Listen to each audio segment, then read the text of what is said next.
এখানে সংবিধান সংস্কার কমিটি নিয়ে মনিরা একটা কথা বলেছেন, আমাদের রাষ্ট্র সংস্কার থেকে একটা প্রশ্ন করেছেন যে আমরা কোনো আইন আছে কিনা যে আপনারা সভা করবেন তা নিষিদ্ধ করতে হবে বা বাধা দিতে হবে, এরকম কোনো আইন নাই।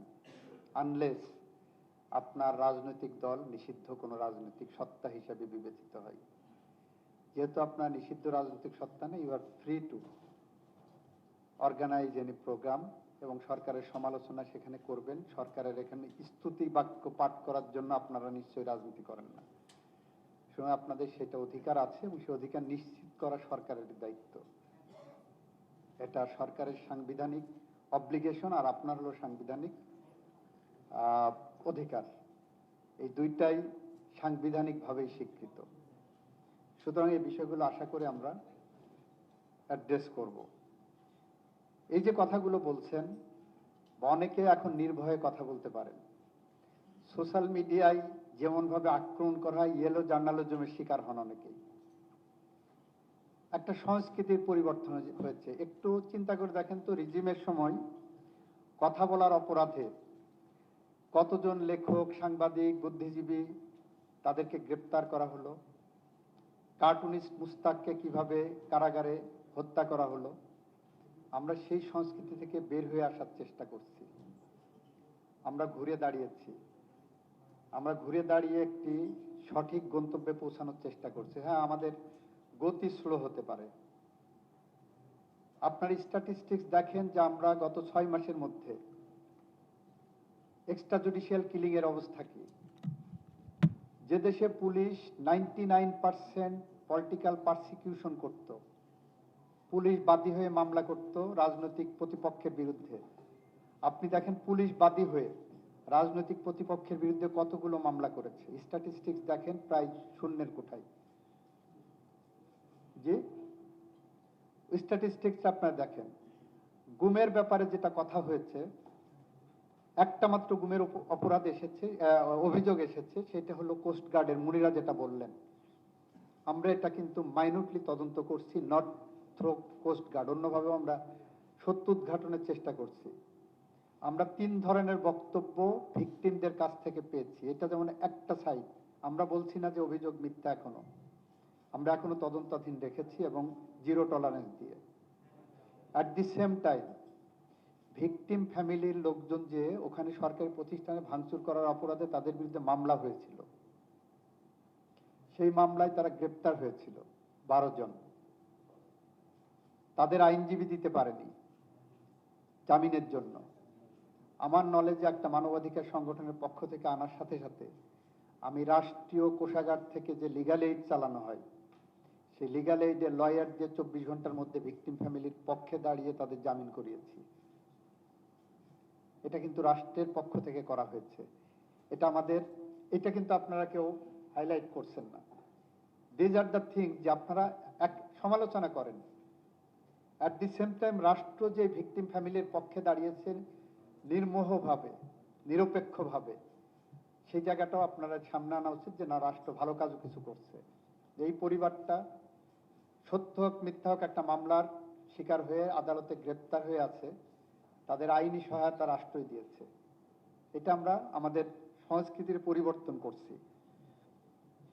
মিথ্যা মামলা হচ্ছে না এটা আমরা বলবো না, তবে সেটা একটা ভিকটিম ফ্যামিলি বা রাজনৈতিকভাবে যদি কেউ ব্যক্তি যে আদালতের সামনে বা পুলিশ স্টেশনের সামনে যে মামলা করছে, সেই মামলা পুলিশ নিতে বা আদালত নিতে বাধ্য। এরপরে ওই মামলাগুলো আপনারা যারা কাজ করছেন তদন্ত করে দেখেন, দেখবেন 10 to 15% বেশি মানুষের বিরুদ্ধে কিন্তু চার্জশিট হচ্ছে না। আমরা এটা যাচাই বাছাই করছি। আমরা ওভারনাইট সবকিছু যে শেষ হবে সেটা আমরা বলতে পারি না।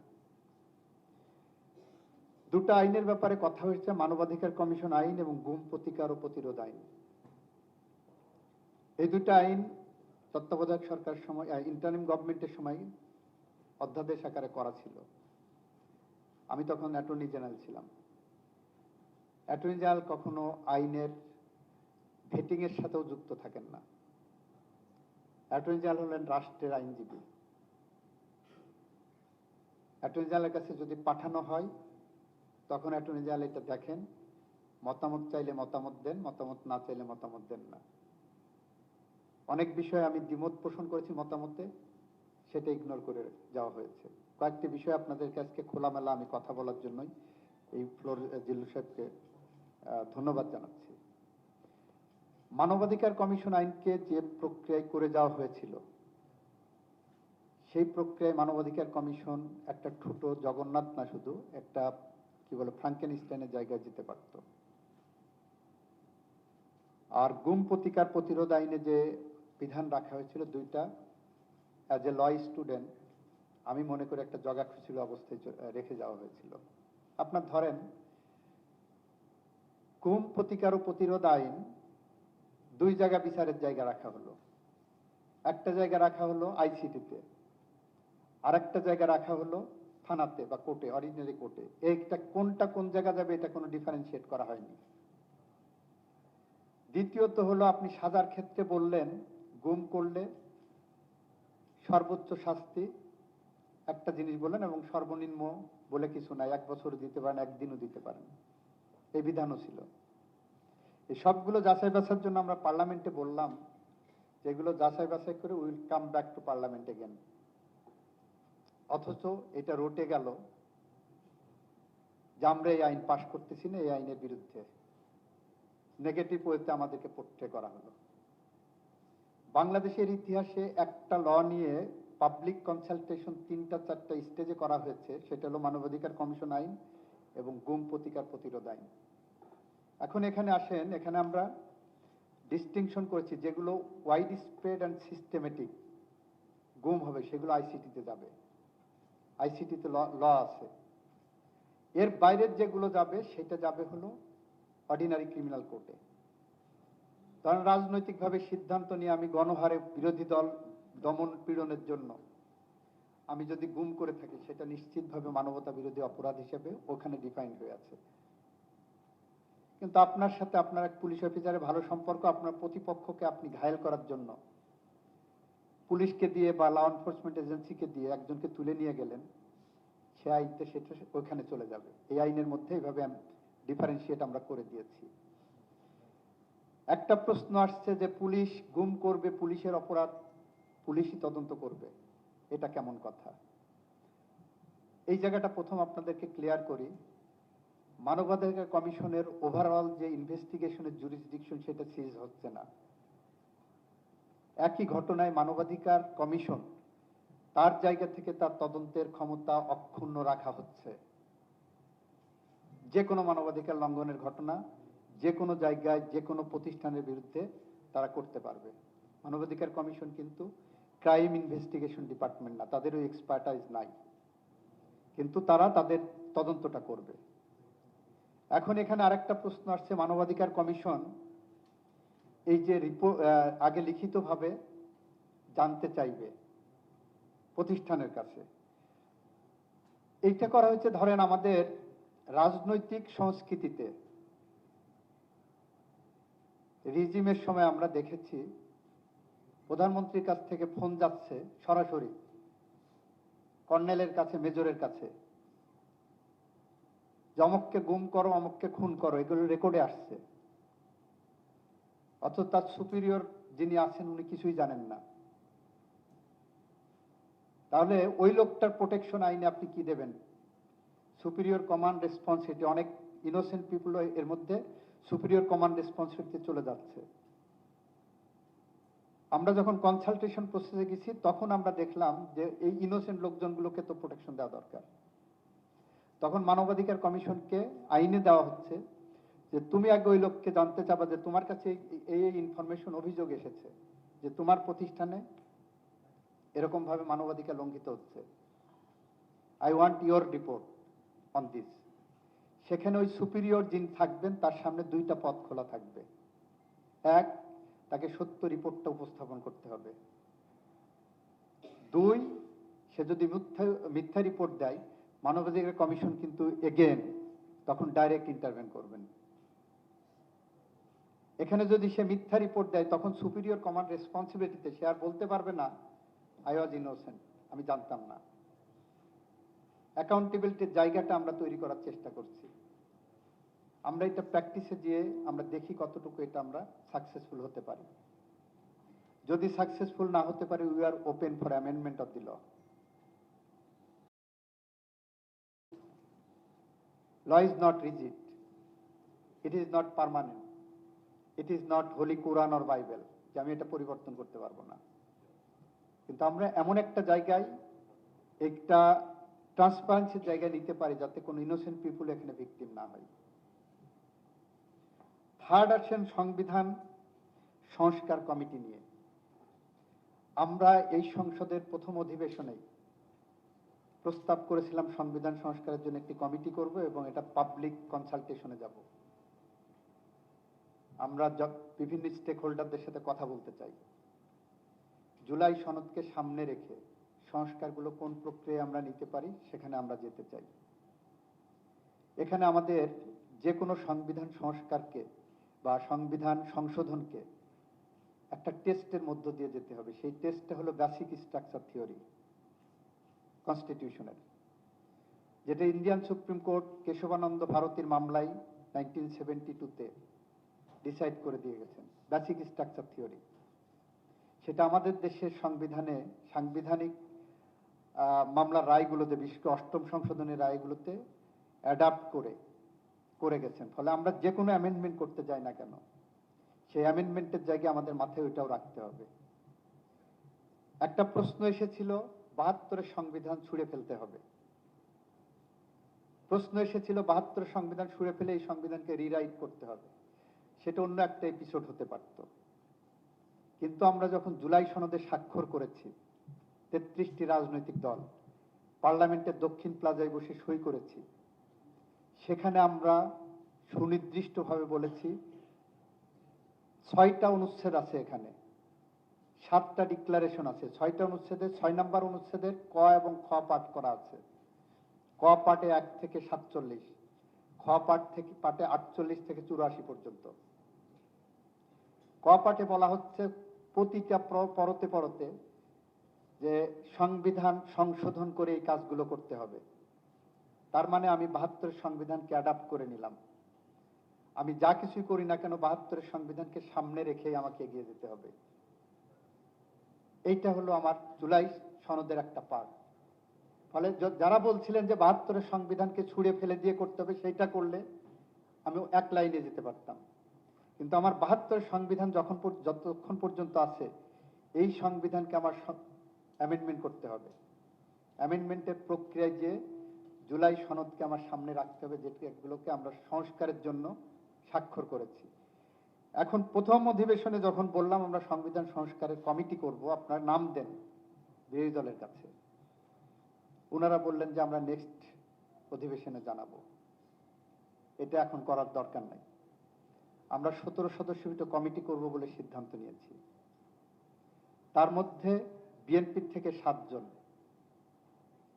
অন্যান্য যারা সমমনা আছে তাদের থেকে 5 জন, বাংলাদেশ জাতীয় পার্টি, গণ অধিকার পরিষদ সহ 5 জন, 12 জন।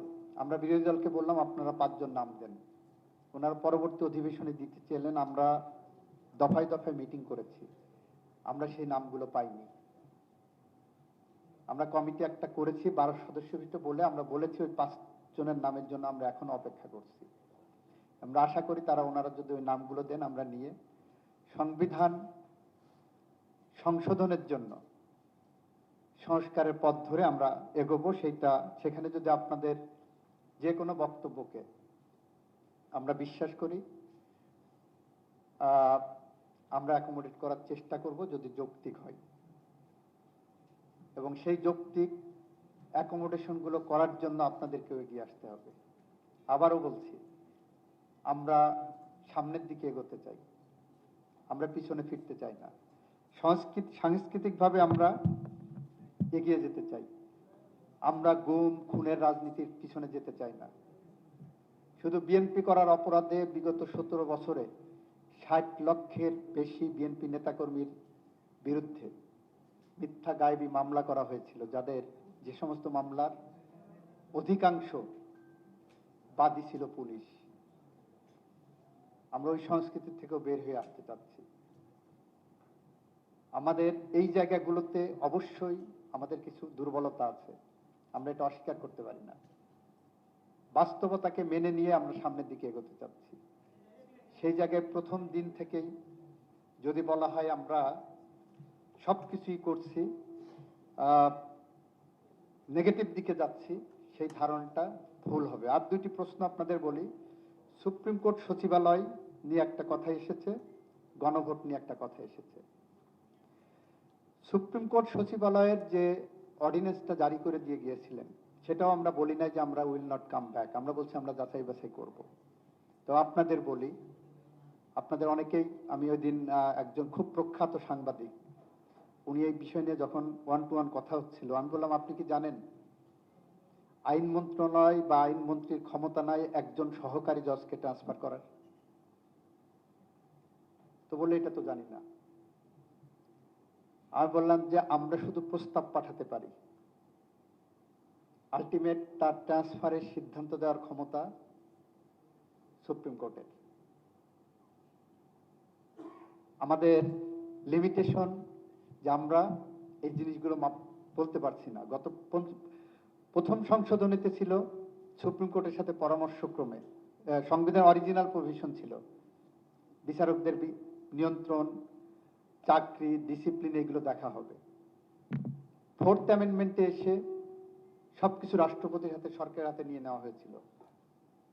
5ম সংশোধনীর মাধ্যমে এই ক্ষমতাটা আবার ওই ব্যালান্সের জায়গাটা আনা হলো। এবং নিম্ন আদালতের অনেক জাজ এসে বলছে স্যার ব্যালান্সের যে জায়গাটা আছে এই জায়গাটা আপনার ধারণ করেন, রেখে দেন। যদি আমরা সুপ্রিম কোর্টের হাতে এককভাবে যাই, we will be subjected to some sort of suffocation. এই প্রশ্ন আসছে তাদের মধ্য থেকে। আপনারা খোঁজ নেন, নিজেরা যারা রিসার্চ করেন তারা খোঁজ নেন। যখন এই আইনটা আমরা সংসদে প্লেস করছি না, তখন একটা হইচই শুরু হলো যে আমরা সুপ্রিম কোর্ট সচিবালয় অধ্যাদেশ পাশ করছি না এবং এর বিরুদ্ধে যে সমস্ত জজরা কথা বলছেন তাদের বিরুদ্ধে আমরা শোকজ করেছি। এরকম হইচই শুরু হলো, পার্লামেন্টেও কথা হলো, পার্লামেন্টের বাইরেও কথা হলো। যারা কথা বলছেন তাদের সাথে এই সামাজিক অনুষ্ঠানে যখন দেখা হলো, আমি জিজ্ঞাসা করলাম আপনারা কি শোকজের ল্যাঙ্গুয়েজ পড়েছেন? বললো যে না, তো পড়ি নাই। তা আমি বললাম দুইটা সুনির্দিষ্ট কারণে শোকজ করা হয়েছে। এক সেট জাজেস তারা ফার্ম গেটে যে কোচিং সেন্টারের বিজ্ঞাপনের মুখ হয়েছে, যেটা জাজেস কোড অফ কন্ডাক্টের বাইরে। একজন জজ কোচিং সেন্টারের বিজ্ঞাপন দিচ্ছেন, কয়েকজন জজ কোচিং করাচ্ছেন, যেটা একজন জুডিশিয়াল অফিসারের মিসকন্ডাক্টের মধ্যে পড়ে, তাদেরকে দেওয়া হয়েছে। আর এক সেট জাজ ফেসবুকের মধ্যে কিংবা সোশ্যাল মিডিয়াতে প্রভোকেটিং স্টেটমেন্ট করছেন, যেটা তার কোড অফ কন্ডাক্টের ভিতরে। এবং যখন আমি একজন অ্যাডিশনাল সেক্রেটারিকে বললাম যে শোকজ করবে, যদি তারা ভুল বুঝে দেন প্রসিডিং আসার দরকার নেই, কারণ আমরা এই শোকজ করার পর তার জবাব নেওয়ার পর এই জবাবটা সহ আবার সুপ্রিম কোর্টে পাঠাতে হয় আমাদের, তাদের ফাইনাল অ্যাপ্রুভালের জন্য। তো যখন তারা নিজেদের ভুল বুঝতে পারছে, তারপর এটা ড্রপ করেছি, অথচ এটাকে নিয়ে যাওয়া হয়েছে ওইখানে। আপনি বলেন যে আপনি একটা জায়গায় চাকরি করবেন, সেই চাকরির কোড অফ কন্ডাক্টটা মানবেন না, সেটা তো আমরা কতটুকু পর্যন্ত নিতে পারবো? আজকে ডেইলি স্টার একটা নিউজ দেখলাম, বাংলাদেশ ব্যাংকের, আমাকে এখানে আসার সময় সাবেক একজন উপদেষ্টা পাঠালেন, বাংলাদেশ ব্যাংকের সাবেক গভর্নর আব্দুর রউফ সাহেবকে আমাদের একটি আদালত জামিন দিয়েছেন। এবং স্টোরিটা এমন ভাবে করা হয়েছে, তাতে মনে হয়েছে যে বাংলাদেশ সরকার এবং গভর্নমেন্ট, এই কোর্ট কাছারি তাদেরকে ইন্ডালজেন্স দিচ্ছে। এটার থেকে আমি দুইটা অ্যানালজি চিন্তা করলাম। এক, ডেলিস্টটা যেভাবে লিখছেন তাতে করে আমরা কি তাহলে বিচার বিভাগের উপরে হস্তক্ষেপ করছি? অথচ এই জামিনের ব্যাপারে গভর্নমেন্টের ন্যূনতম কোনো ইনভলভমেন্ট ছিল না। তারপরে আমি যখন এই ডেলিস্টের রিপোর্টটা পড়লাম, পড়ার পরে আমি কল দিলাম সংশ্লিষ্ট কর্মকর্তাকে, আমাদের আইন কর্মকর্তাকে। ফাইলটা খুঁজে দেখে বের করে দেখা গেল মামলাটা করেছিলেন 420, 406, 506 ধারা সহ। তখন আদালত প্রাইমারিলি তাকে পাঠালো পিবিআই তদন্তের জন্য। এই অভিযোগের একটা তদন্ত রিপোর্ট আসলো, তার বিরুদ্ধে 506-এর প্রাথমিক সত্যতা পাওয়া গেছে। 506 হলো হুমকি দেওয়া। 506 পেনাল কোডের সেটা হলো বেলেবল অফেন্স। বেলেবল অফেন্সে বেলি যে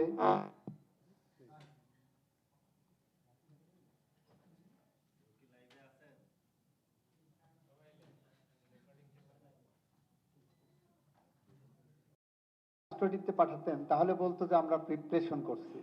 বাংলাদেশ ব্যাংকের সাবেক গভর্নরের জামিন না দিয়ে রিপ্রেশন করছে। আর 506 আদালত যখন জামিন দিয়েছেন, this is a judicial order. কয়েকদিন আগে আমার সামনে একজন জজের বিরুদ্ধে ফাইল আসলো যে সে একজনকে জামিন দিয়েছে, এবং দেখা যাচ্ছে অ্যাপারেন্টলি সার্কামস্টেন্সিয়াল এভিডেন্স বলছে করাপ্ট প্র্যাকটিস ওখানে হয়েছে। কিন্তু আমি দেখলাম যে আমি যদি এখন এই কারণে তার বিরুদ্ধে ডিসিপ্লিন আনি, তাহলে এটা জুডিশিয়াল ফাংশনের মধ্যে ইন্টারফেয়ারেন্স হবে। আমি বললাম এটা জুডিশিয়াল অর্ডার, তার বিরুদ্ধে রিভিশন আছে, আপিল আছে, সেই প্রক্রিয়ায় যেতে পারি।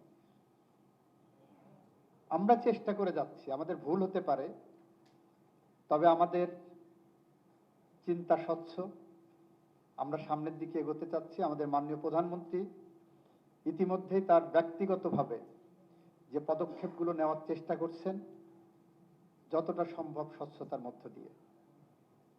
দুদক নিয়ে কথা বলেছে, গণভোট নিয়ে একটা বিষয় আছে, আর দুদক নিয়ে দেখেন আমরা দায়িত্ব নেওয়ার কত মাস পরে দুদক কমিশন গঠন করতে পেরেছি। কারণ দুদকের কমিশন গঠন করতে গেলে একটা সার্চ কমিটির উপরে ন্যস্ত হয়। সার্চ কমিটি রিকমেন্ডেশন করার পর সেখান থেকে নিয়ে আমরা দুদক কমিশন গঠন করি। সরকার ইচ্ছা করলেই করতে পারেননি। গণভোটে 4টা প্রশ্ন দেওয়া হয়েছে। 4টা প্রশ্নের 3.5টা প্রশ্ন নিয়ে কোনো অভিযোগ নাই।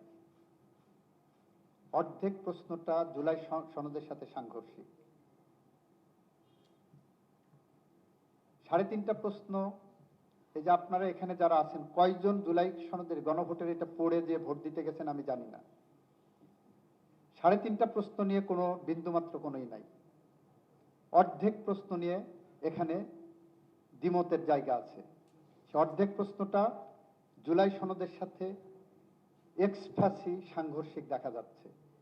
18 নম্বর অনুচ্ছেদে, জুলাই সনদের 6 নম্বর অনুচ্ছেদের 18 নম্বর 6 নম্বর ধারার 18 নম্বর অনুচ্ছেদে প্রথমে বলা আছে যে 100 সদস্য বিশিষ্ট পার্লামেন্টের উচ্চ কক্ষ হবে। আমরা বলছি 100 সদস্য হবে, সেখানে কোনো দ্বিমত নাই। তারপরে বলা হলো এই 100 সদস্য নির্বাচিত হবেন জনগণের প্রাপ্ত ভোটের রেশিও অনুসারে। ডাইনের কলামে বলা হলো এই রাজনৈতিক দলগুলো এই যে জনগণের ভোটে নির্বাচিত হবেন এটা নিয়ে আপত্তি করেছেন। তবে যে রাজনৈতিক দলগুলো আপত্তি করেছেন তাদের নির্বাচনী ইস্তেহারে যদি আপত্তির কারণ উল্লেখপূর্বক তাদের যে উদ্দেশ্য সেটা বলেন, এবং সেটা যদি তাদের নির্বাচনী ইস্তেহারে থাকে এবং তারা যদি বিজয়ী হয় তাহলে সেটা প্রাধান্য পাবে। বিএনপি সুনির্দিষ্টভাবে আপত্তি করেছিল, তারা বলেছিল এটা পার্লামেন্টের সদস্যদের প্রোরাটা বেসিসে হবে, যেটা মহিলা সংসদ সদস্যরা হচ্ছেন। বিএনপি এটা বলেছিলেন, আপত্তির সময় বলেছিলেন, নোট অফ ডিসেন্টে নির্বাচন ইস্তেহারে দিয়েছেন, এবং জুলাই সনদের 18 নম্বর শর্ত পূরণ করে ইন্টারপ্রিটেশন অফ দ্যাট সনদ, ইট ডেমনস্ট্রেটস যে বিএনপি জুলাই সনদ মানতে বাধ্য। This is one aspect. এটাকে আমি পার্লামেন্টও বলেছি, ওপেনলি বলেছি, যে এইটাকে বাস্তবায়ন করার জন্য জুলাই সনদ বাস্তবায়ন আদেশ নামে একটা আইন করা হলো। কেন অধ্যাদেশ করলেন না? কারণ it amounts to amendment of the constitution. Amendment of the কনস্টিটিউশনের সমপরিমাণ যদি কিছু হয় তাহলে সেটা সংবিধানের সাথে সাংঘর্ষিক। এ ধরনের কোনো অধ্যাদেশ জারি করা যাবে না যেটা সংবিধান সংশোধনের সমকক্ষ হয়। এই কারণে ওনারা অধ্যাদেশে না যেয়ে আদেশে গেলেন। তাহলে এই আদেশের লিগ্যাল স্ট্যাটাসটা কি? সংবিধানের ফার্স্ট শিডিউলের, থার্ড শিডিউলের এই ধরনের আদেশ জারির ক্ষমতা 1972 সালে যেদিন এই সংবিধান অপারেশন আসছে সেদিন থেকে বন্ধ হয়ে গেছে।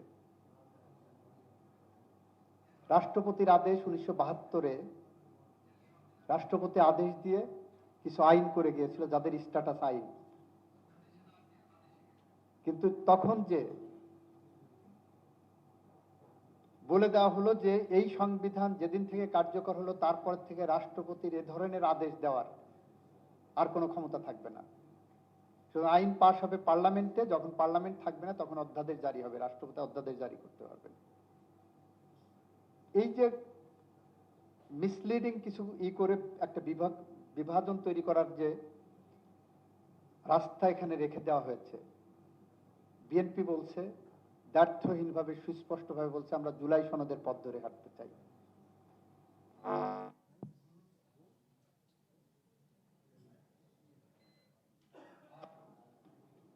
সেইটা হাঁটতে চাই বলে আমরা সেভাবে এগিয়ে যাচ্ছি। আমাদের উপরে বিশ্বাস রাখুন, আস্থা রাখুন, আমরা সেই পথ ধরে হাঁটব এবং আশা করি সেই সংস্কারের যৌক্তিক জায়গায় আমরা পৌঁছতে পারবো। আপনাদের সহযোগিতা কামনা করছি।